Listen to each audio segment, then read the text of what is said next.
अगर मैं तुम्हारी ज़िंदगी में ना होता तो तुम्हारा क्या होता?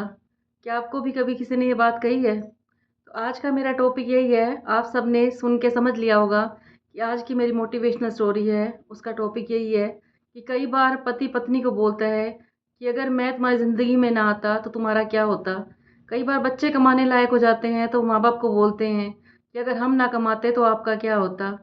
कई बार घर के बड़े बुजुर्ग होते हैं, वो अपनी बहुओं को ताना देते हैं कि अगर हम ना कमा रहे होते तो तुम्हारा क्या होता।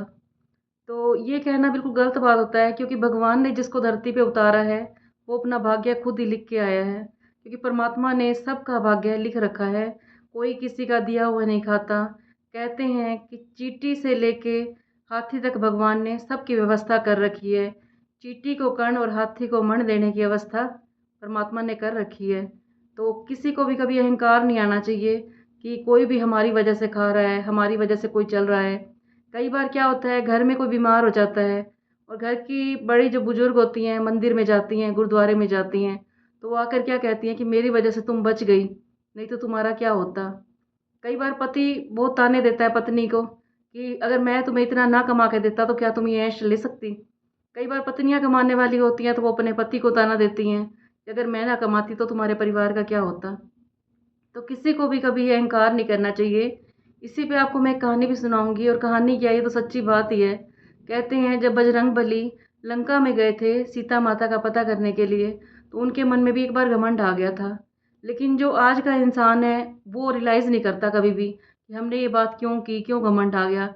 लेकिन बजरंगबली तो साक्षात देवता ही हैं, तो उनके मन में खुद ही ये बात आ गई कि मेरे अंदर ये अहंकार क्यों आ रहा है।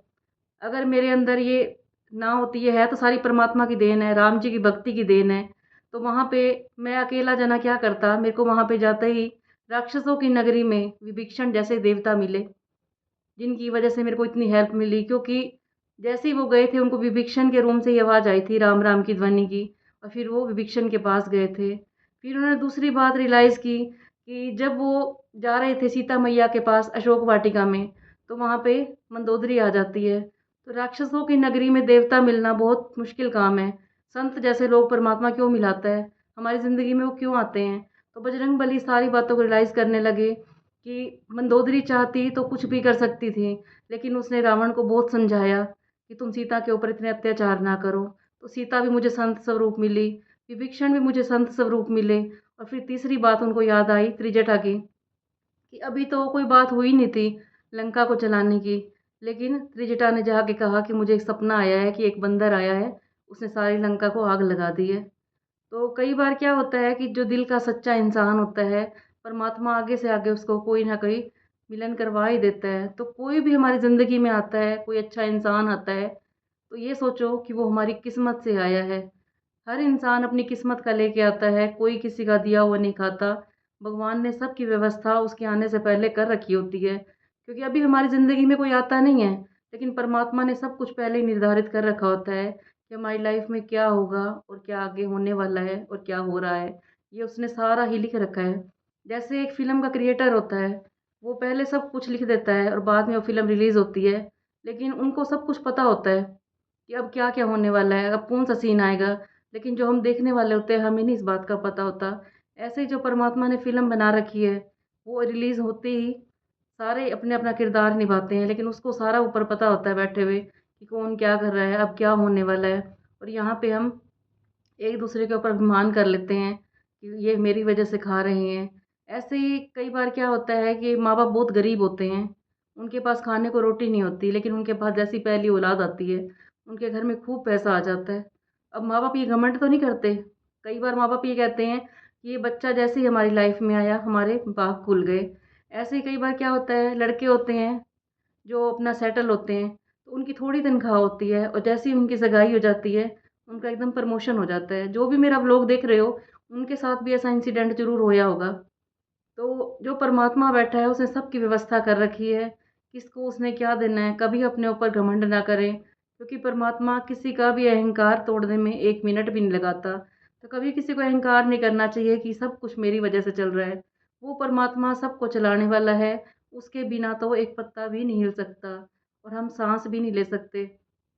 उस परमात्मा ने जो हमें साँसें दे रखी हैं, वो भी उसकी मर्ज़ी से ही चलती हैं। वो चाहे तो सांस चलेगी और वो चाहे तो नहीं चलेगी। और फिर ये कमाना तो बड़ी दूर की बात है। कई बार क्या होता है, हमारे आगे खाना आता है, मुंह तक हम रोटी ले जाते हैं, वो भी छूट जाती है क्योंकि उस परमात्मा की आज्ञा नहीं होती। तो अपना आज से ये अहंकार बंद कर दें कि हमारी वजह से कोई खा रहा है, क्योंकि परमात्मा चाहे तो हम खाना खिला दें और परमात्मा चाहे तो हमें भूखा रख दे। वो किसी का भी घमंड नहीं रहने देता।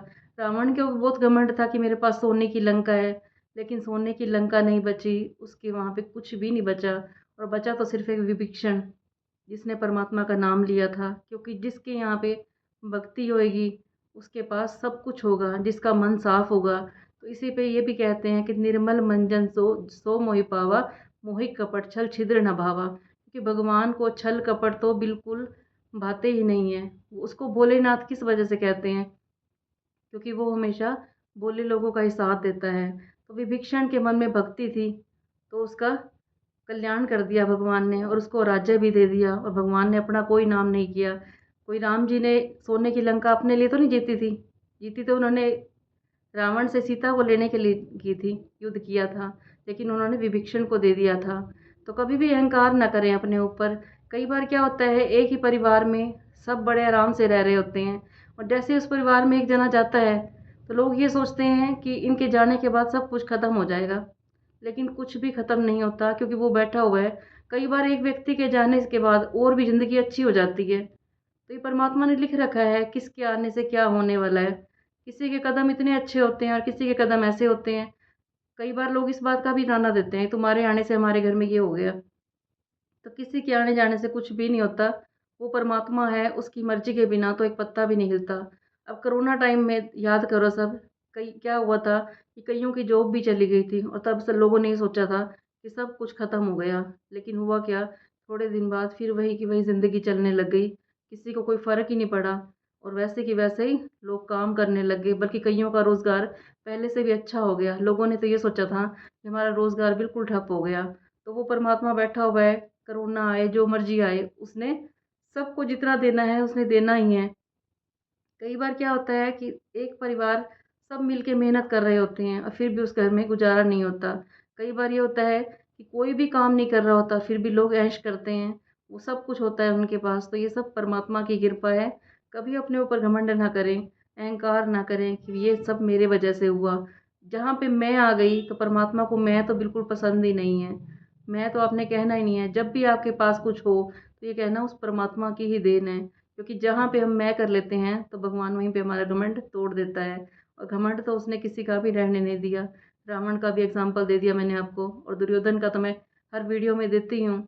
उसको कितना अहंकार था कि उसने क्या कहा था, मैं अपने भाई को सुई की नोक के बराबर भी जगह नहीं दूंगा। और हुआ क्या, जो उसका था वो भी छीन गया। उसने अपने भाई का हक लिया था और उसका जो अपना था वो भी चला गया। तो अगर हम दूसरे का छीनने की कोशिश करते हैं या दूसरों को ताना देते हैं तो जो हमारे पास है वो भी चला जाएगा। और जब हम परमात्मा का शुक्रिया करते हैं और किसी को देने की भावना रखते हैं तो जो हमारे पास है वो हमें दुगना होके मिलता है। तो मैं ये भी हर वीडियो में कहती हूँ कि जिसको जो भी दो आप बहुत सोच समझ के देना, क्योंकि परमात्मा और ये प्रकृति कुछ भी अपने पास नहीं रखती। वो सब कुछ 10 गुना करके लौटाती है। हम किसी को प्यार देते हैं तो वो भी 10 गुना होके आएगा। किसी को नफ़रत देते हैं तो भी वो 10 गुना होके हमारे पास आएगा। और किसी को हम खाने पीने के लिए देते हैं तो वो भी हमारे पास 10 गुना होके आएगा। तो ज़िंदगी में जो भी मिले उसे कुछ ना कुछ देते रहो और सोच समझ के दो कि हम जिसको जो दे रहे हैं वो वही हमारे पास लौट के आएगा। और कल की वीडियो में मैंने आपको ये बताया था कि ये कर्म जो है एक बॉल की तरह है। जैसे हम बॉल को उछालते हैं तो वो हमारे पास लौट के ज़रूर आती है। कभी बॉल थोड़ी देर बाद आ जाती है, कभी 1 महीने बाद आ जाती है, कभी 1 साल बाद आ जाती है। तो ऐसे ही हमारे कर्म है। कई बार तो हमें कर्मों का रिटर्न साथ के साथ मिल जाता है। बार हमें 6 महीने बाद मिलता है, कई बार हमें 1 साल बाद मिल जाता है, और कई बार हमें अगले जन्म में मिलता है।